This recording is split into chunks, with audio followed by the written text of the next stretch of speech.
Deuxième partie d'On n'est pas des pigeons. L'actualité de ce lundi nous emmène, Julie, dans un concours culinaire d'exception. Et oui, un concours culinaire d'exception qui se passe à Namur aujourd'hui. C'est le 50e concours Tétinger international, concours international. Tétinger, c'est du champagne, ça, non? Tétinger, effectivement, c'est du champagne. Et d'ailleurs, c'est le nom qu'a donné à ce champagne Monsieur Pierre Tétinger, que vous pouvez voir ici Enchanté. à l'écran. Voilà. Et donc, justement, il faisait aussi partie de l'Académie des gastronomes. Et c'est d'ailleurs en hommage à ce Monsieur Tétinger qu'est né ce concours à l'initiative de son fils. C'était vraiment pour faire rayonner un petit peu et pour perpétuer l'excellence de la gastronomie française. Et donc, le concours, c'est la 50e édition et il existe depuis 1967. C'était aussi une façon de mettre un petit peu en lumière, vous savez, l'homme en blanc, l'homme toqué, celui qui est derrière ses fourneaux et qu'on ne connaît pas toujours très bien. En même temps, avec les émissions culinaires, et il y en a quelques-unes, l'homme en blanc, il est bien exposé maintenant. C'est sûr que pour le moment, c'est vrai qu'on voit fleurir pas mal d'émissions culinaires. Enfin, déjà depuis 2007, ça avait commencé avec Un dîner presque parfait, puis on a aussi vu Top Chef, Master Chef. C'est vrai que maintenant, les chefs ont évolué vraiment au rang de stars. Hein, c'est vraiment des vraies stars. Mais bon, voilà, c'est vrai qu'on voit aussi des gens un petit peu moins confirmés manier les fourneaux et les ustensiles de cuisine. Donc voilà. Et donc aujourd'hui, Frédéric de Borchu est allé faire sa télé-réalité dans ce concours. Oui, il y est allé. Et aujourd'hui, c'est 5 candidats qui préparent des épreuves pour les présenter donc aux jurés de ce concours. Et donc, il est allé voir un petit peu comment ça se passait. Le concours se passe dans les cuisines de l'école hôtelière de Namur. Alors, on va prendre la température en cuisine. On va aussi évaluer un petit peu le niveau de stress. Vous êtes prêts? Ouais, allons-y. Ok, cuisinez. École hôtelière de Namur, ce matin. Bien. Et donc le concours est organisé par une grande marque de champagne. Ça promet. Le concours de cuisine internationale Tétinger, avec des candidats que voici, stressés, angoissés, prêts à se lancer. U bent geconcentreerd? Ja, klopt.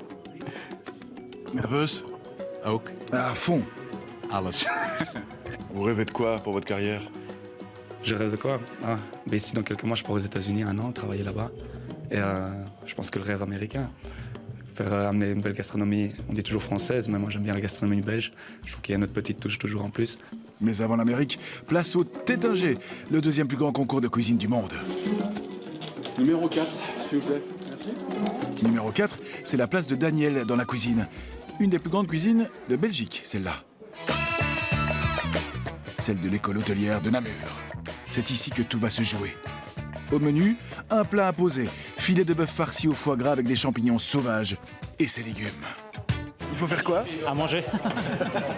C'est bien, vous avez le sens de l'humour malgré le stress. Ça peut être très différent d'un à l'autre avec les mêmes ingrédients. Oui, ça peut être tout à fait différent parce que bon, après il y a une liberté de l'esprit. Bon, la cuisine c'est ça justement. On peut donner toujours l'exemple, faire du pain à 10 candidats avec la même recette, le même batteur, la même farine, etc., le même eau et la même levure. On va avoir 10 pains différents.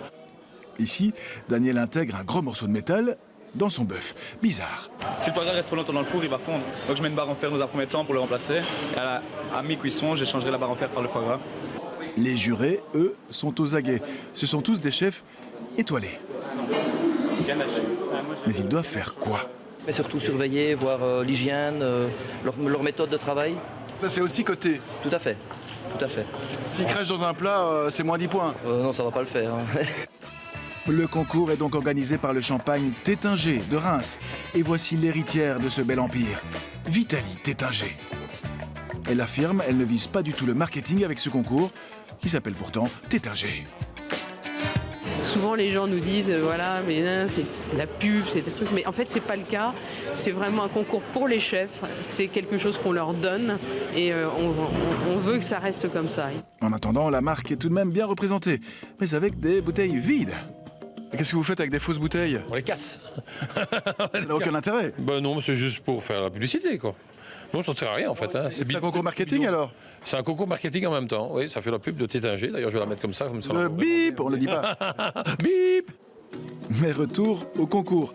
Résultat, voici les éclairs de Keng qui sont bien lancés. Le foie gras de Daniel est idéalement brûlé. Quant à la viande de Xavier, elle donne envie de la déguster. Elle est super votre pièce. Oui. Faites avec amour. L'amour, ça paye. Ah, l'amour. Reste au jury à trancher. Après quoi? Après un verre de champagne. Tétinger. miam, miam. Vainqueur sera connu ce soir à 20h30. Il y a beaucoup de pubs autour de ce truc. Hein. C'est pas de la tarte, on l'a vu, c'est pas de la tarte. Non, ça n'a pas l'air d'être de la tarte. Hein. C'est des métiers exigeants, évidemment, les métiers de la cuisine. Et ici, on est quand même avec le deuxième plus grand concours au monde. Le premier plus grand concours culinaire, c'est le concours Bocuse, évidemment. Et puisqu'on en parlait, le boom des émissions culinaires, il y a beaucoup de jeunes qui ont voulu se lancer dans le métier avec ces émissions. Les écoles d'hôtellerie sont relativement pleines à craquer. C'est vrai qu'il y a eu une expansion. Et puis, ça montrait aussi qu'on pouvait faire de la cuisine par passion. Les émissions ont rendu la cuisine sexy. On ne se tourne pas vers la cuisine parce qu'on est mauvais à l'école et parce que c'est la dernière filière qu'on peut suivre. Maintenant, voilà, il y a un réel engouement. Et puis, on a aussi la certitude d'avoir un travail en sortant parce que c'est vrai que ce sont des métiers qui ne sont pas délocalisables. Et alors, voilà, outre les écoles de cuisine traditionnelles, il y a aussi les petits cours de cuisine qui ont connu un grand boom avec... Voilà, on en voit un petit peu partout fleurir. C'est pour vraiment apprendre à cuisiner chez soi. Et puis sur les réseaux sociaux aussi, on voit des blogs de cuisine où on peut apprendre à faire des petits plats facilement chez soi. Et puis alors sur les réseaux sociaux, sur Instagram, il y a beaucoup de photos de ce qu'on mange, des photos des plats qu'on prépare. Ça s'appelle du food porn. On voit ça voilà, sur les réseaux. Comme ça, vous voyez qu'on mange sainement. Oui, c'est les gens qui photographient leurs plats. Oui. Voilà, c'est des gens qui photographient leurs plats. À mon avis, vous ne verrez jamais une photographie de moi... En train de cuisiner déjà. Le concours, ce n'est ouvert qu'aux professionnels. Oui, c'est uniquement ouvert aux professionnels. Et donc, ce qui se passe à Namur, ça se passe un peu partout parce qu'on se posait la question... Ici, c'est le concours français, pour le Benelux, mais il y a aussi un concours qui se passe en France, dans d'autres pays. C'est un concours international. Et puis après, évidemment, il y a des lauréats par section. Gros business, en fait, la cuisine aujourd'hui. Gros business, la cuisine, et surtout les livres de cuisine aussi. Il n'y a qu'à se balader dans les librairies, style Le Club, Fnac, etc., même au supermarché. On ne voit que des livres de cuisine et aussi des coffrets avec le petit ustensile qui sera nécessaire pour réussir absolument sa recette. Alors oui, bien sûr, les livres de cuisine ont beaucoup de succès, mais parce qu'aussi... Donc les émissions, les gens veulent acheter les livres des grosses stars. Il y a aussi la crise, hein, on n'a plus beaucoup de sous pour aller au restaurant, donc on achète plutôt un livre de cuisine pour pouvoir faire plaisir à ses convives. Il y a aussi le côté transmission. Peut-être que ceux qui ont 20 ans, 30 ans n'ont pas pu se mettre à côté de leur maman ou de leur grand-mère pour apprendre à cuisiner. Donc on va plutôt piocher des idées dans des livres de cuisine. Il y a aussi les scandales de l'agroalimentaire. On a plutôt envie de savoir ce qu'on mange, donc on préfère le faire soi-même. Donc c'est pour ça le livre de cuisine a encore de beaux jours devant lui et les émissions aussi. Je reste 2 secondes sur la transmission du savoir culinaire. Oui. Annie, qu'est-ce que vous laissez à vos enfants? Voilà, allumer le feu, faire un œuf, des chicots au gratin quand même. Mais moi, je voulais quand même vous dire, Voilà, c'est bien. je voulais quand même vous dire quelque chose avant de terminer cette chronique et il ne faut jamais l'oublier. Et comme le disait si bien Joël Robuchon... Et bon appétit, bien sûr. Voilà. Vous êtes sensible à toutes ces émissions culinaires, aux bouquins de recettes? Non, mais moi, en tout cas, j'admire ces jeunes qui se lancent dans la profession de l'hôtellerie, de la cuisine. C'est très dur, c'est stressant. Les horaires coupés, ils sont très courageux. Ils sont peut-être parfois aveuglés par ce qui se passe à la télévision, mais il faut quand même garder à l'esprit que c'est un métier très, très difficile, très exigeant. Il faut vraiment avoir un sang-froid énorme. Mais c'est un très, très beau métier. Voilà pour